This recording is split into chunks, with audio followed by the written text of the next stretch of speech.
Hi students, welcome to our channel. ఈ వీడియోలో మీకు టిఎస్ ఎంసెట్ 2020కి సంబంధించినటువంటి ఇంపార్టెంట్ డేట్స్కి సంబంధించినటువంటి సమాచారాన్ని ఇవ్వబోతున్నాను. దాన్ని ఫాలో అయ్యి మీరు ఆ విధంగా కౌన్సిలింగ్కు అటెండ్ అవుతారని ఆశిస్తూ, మరియు మీ అందరినీ మంచి కాలేజీలో మీరు కోరుకున్న సీటు రావాలని ఆశీర్వదిస్తున్నాను. This is Srinivas, School Assistant Physical Science, Government High School, Sanat Nagar, Medchal District. My dear students, మీకు ఈ డేట్లన్నీ తెలియడం గురించి ఈ వీడియో తయారు చేయడం జరిగింది.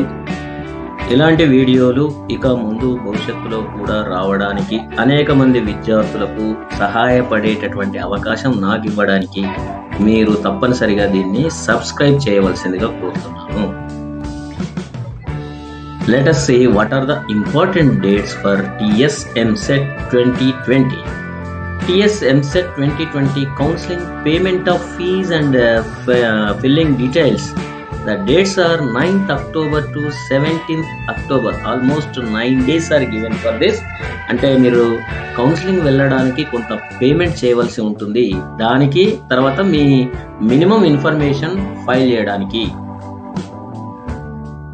ఇచ్చినటువంటి సమయము 9 అక్టోబర్ నుంచి 17 అక్టోబర్ వరకు. తర్వాత ఫస్ట్ వన్, స్లాట్ బుకింగ్.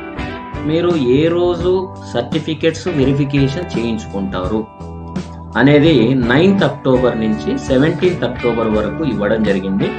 విద్యార్థులారా, మీ దగ్గర ఏదైనా క్యాస్ట్ ఇన్కమ్ గనక లేకపోతే చివరి రోజుల్లో కౌన్సిలింగ్ డేటు నిర్ణయించుకోండి. తద్వారా ఆ సర్టిఫికెట్ తెచ్చుకోవడానికి మనకు కొంత సమయం అనేది లభ్యమవుతుంది. సో ఈ పాయింట్ నోట్ చేసుకోండి. మీ దగ్గర అన్ని సర్టిఫికెట్స్ కనుక ఉంటే ఎంత ఎర్లీగా డేట్ చూజ్ చేసుకుంటే అంత మంచిది. ఏదైనా సర్టిఫికేట్ కనుక లేదు, ఇప్పుడు వెళ్ళి సెర్చ్ చేయాలి, తెచ్చుకోవాలి అంటే మాత్రం కాస్త లేటుగానే పెట్టుకోండి ఆ డేట్లలో. మరి సర్టిఫికేట్ వెరిఫికేషన్కు అవైలబుల్ ఉన్నటువంటి డేట్స్ ఏంటి? 12th అక్టోబర్ నుంచి 18th అక్టోబర్ వరకు మీకు ఇవ్వడం జరిగింది. మై డియర్ స్టూడెంట్స్, మీరు బాగా గమనించండి. స్లాట్ బుకింగ్ ఎప్పుడు చాలా జాగ్రత్తగా ఉండాలి. లేని సర్టిఫికెట్స్ గురించి మీరు లేటుగా డేట్ తీసుకుంటే చాలా బాగుంటుంది. ఎందుకంటే ప్రభుత్వ ఆఫీసులలో మనం సర్టిఫికేట్ కావాలంటే దానికి కొంత సమయం అవసరం అవుతుంది. వెంటనే పొద్దున వెళ్ళి సాయంత్రం ఇవ్వండి అంటే అధికారులకు కూడా వీలవ్వదు. ఒక 2 రోజుల సమయమైనా మరి వాళ్ళకి ఇవ్వాలి. కాబట్టి మీరు దానికి తగ్గట్లుగా ఆ స్లాట్ బుక్ చేసుకుంటే బాగుంటుంది అనేది నా ఉద్దేశం. సర్టిఫికేట్ వెరిఫికేషన్ అయిన తర్వాత ఆప్షన్స్ ఎక్సర్సైజ్ చేయండి. దీనికి డేట్లు మనకు 12th అక్టోబర్ నుంచి 20th అక్టోబర్ వరకు ఇవ్వడం జరిగింది. మై డియర్ స్టూడెంట్స్, కాలేజ్ తర్వాత అందులో ఉన్నటువంటి కోర్సు చూజ్ చేసుకునేటప్పుడు మీరు చాలా తెలివిగా ముందుండాలి. ఎందుకంటే వాటిని చూజ్ చేసుకున్న తర్వాత వెంటనే ఓకే చేయకుండా 1కి 2 సార్లు ఆలోచించి మీరు ఆప్షన్స్ ఎక్సర్సైజ్ చేసినటువంటి దాన్ని సబ్మిట్ చేయండి. 1కి 2 సార్లు అనుభవజ్ఞులతో కూడా క్రాస్ చెక్ చేయించుకోండి. ఇక్కడే చాలా మంది తప్పులు చేసేటటువంటి అవకాశం ఉంది. తర్వాత 4th one, freezing of option 20th October. అది ఆటోమేటిక్గా లాస్ట్ డేట్ అన్నమాట. ఈ ఆప్షన్స్ ఫ్రీజింగ్ చేసిన తర్వాత మీకు అలాట్మెంట్ వస్తుంది. ఏ కాలేజీలో సీట్ వచ్చింది అనేటటువంటిది ఫస్ట్ ఫేజ్ అలాట్మెంట్ మీకు 22 అక్టోబర్ నాడు మీ ఫోన్కు మెసేజ్ వస్తుంది. ఫోన్ నెంబర్ ఇచ్చేటప్పుడు కూడా జాగ్రత్తగా పర్మనెంట్గా ఫోన్ నెంబరు ఏదైతే వాడుతున్నారో దాన్ని మాత్రమే మీ దగ్గర పెట్టుకోండి. ఏదో ఒక ఫోన్ నెంబర్ ఇచ్చేసి తర్వాత ఇబ్బంది పడకూడదు. 6th one, payment of tuition fee and self reporting through website. అయితే ఇక్కడ మీరు సెల్ఫ్ రిపోర్టింగ్ అన్నాడు.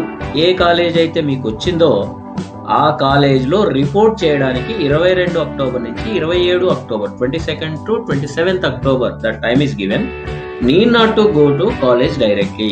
ఇక్కడ మీరు డైరెక్ట్ గా కాలేజీకి వెళ్ళాల్సినటువంటి అవసరం లేదు. సెల్ఫ్ రిపోర్ట్ అన్నమాట. ఓన్లీ అక్కడ మనకు వచ్చినటువంటి జాయినింగ్ ఆర్డర్ ఒకటి తీసుకుంటాం. సెల్ఫ్ రిపోర్ట్కు మీరు నెట్ సెంటర్లకి అడిగితే చెప్తారు. ఆ విధంగా మీరు డైరెక్ట్గా కాలేజీకి వెళ్లకుండానే సెల్ఫ్ రిపోర్ట్ చేయవచ్చు. ఇంకొకటి ట్యూషన్ ఫీజు కూడా చూసుకోండి. కొంత ప్రభుత్వ కాలేజీల్లో వాటిలో చదివేటటువంటి విద్యార్థులు ఏ కాలేజీలో ఎంత ఫీజు ఉంది, మరి మన కామన్ ఫీజు 37,000 40,000 గవర్నమెంట్ నుంచి రీఎంబర్స్మెంట్ జరుగుతుంది. మరి మిగిలిందంతా మీరు కట్టుకోవాలి. దాన్ని చాలా జాగ్రత్తగా చూసుకొని కాలేజీ ఆప్ట్ చేసుకోండి. ఫర్ ఎగ్జాంపుల్ ఒక పెద్ద కాలేజీలో మీరు సీట్ వచ్చిందనుకోండి, 1,30,000 దానికి ఫీజు ఉంది. కానీ మీకు గవర్నమెంట్ నుంచి రీఎంబర్స్మెంట్ 10,000 ర్యాంకు దాటినటువంటి విద్యార్థులకు ఫీజు మొత్తం రీఎంబర్స్మెంట్ ఉండదు. దానికి 37 నుంచి 40,000 అనుకుంటా, బహుశా అంత మాత్రమే. ఇప్పుడు అది లక్ష చిల్లర ఉంది. మీ గవర్నమెంట్ నుంచి వచ్చే ఫీజు ఎంత? 37,000 to 40,000. అంటే remaining 60 plus 40 plus 70 plus fees మీరు కట్టుకోవాలి. మరి అంత శక్తి ఉందా లేదా కూడా ఒకసారి ఆలోచించుకొని మీరు రంగంలో దిగాల్సినటువంటి అవసరం ఉంది. ఓకే, ఫస్ట్ ఫేజ్లో మీకు నచ్చినటువంటి కాలేజ్ కానీ నచ్చినటువంటి కోర్స్ కానీ రాలేదు. అప్పుడేంటి, సెకండ్ ఫేజ్ కౌన్సిలింగ్ కూడా ఉంటుంది. దీంట్లో registration for counselling and slot booking and payment of processing fees is 29th October 2020. Here you notice one thing, అక్కడ మనకు 4-5 రోజులు టైం ఇచ్చారు, ఇక్కడ ఒక్కరోజు మాత్రమే టైం ఇస్తున్నారు. అది అబ్జర్వ్ చేయాలి. Certificate verification for second phase counselling 30th October, only 1 day my dear students. తర్వాత web options exercise 30th October to 31st October, 2 days time is given your options exercise చేయడానికి. తర్వాత freezing of options 31st October is the last date for that. ఈ second phase counselling మీరు web options exercise చేసిన తర్వాత మీకు allotment అనేది 2nd November రోజు మీ యొక్క సంబంధిత మీరు ఏదైతే సెల్ ఫోన్ నెంబర్ ఇచ్చారో దానికి వస్తుంది. దీనికి payment of tuition fee and self reporting కూడా 2nd November నుంచి 5th November వరకు టైం ఇచ్చారు. ఇక్కడ మాత్రం మీరు ఇమీడియట్గా డెసిషన్ తీసుకోవాల్సి ఉంటుంది my dear students. Second phase counselling తర్వాత కూడా ఇంకా ఏమైనా సీట్స్ కనుక మిగిలి ఉంటే దానికి స్పాట్ కౌన్సిలింగ్ ఉంటుంది. ఆ డేట్లు మాత్రం మీకు తర్వాత తెలియజేయబడతాయి కన్వీనర్ గారితో. Thank you my dear children. All the best my dear children. God bless you. మీరు కోరుకున్నటువంటి విధంగా మీకు కావలసిన నచ్చిన కాలేజీలో మంచి కోర్సు రావాలని మనస్ఫూర్తిగా ఆశీర్వదిస్తున్నాను. ఎట్ ది సేమ్ టైం ఎంతోమంది విద్యార్థులకు ఇలాంటి వీడియోలు ఉపయోగపడడానికి మీరు సబ్స్క్రైబ్ చేయవలసిందిగా కూడా మిమ్మల్ని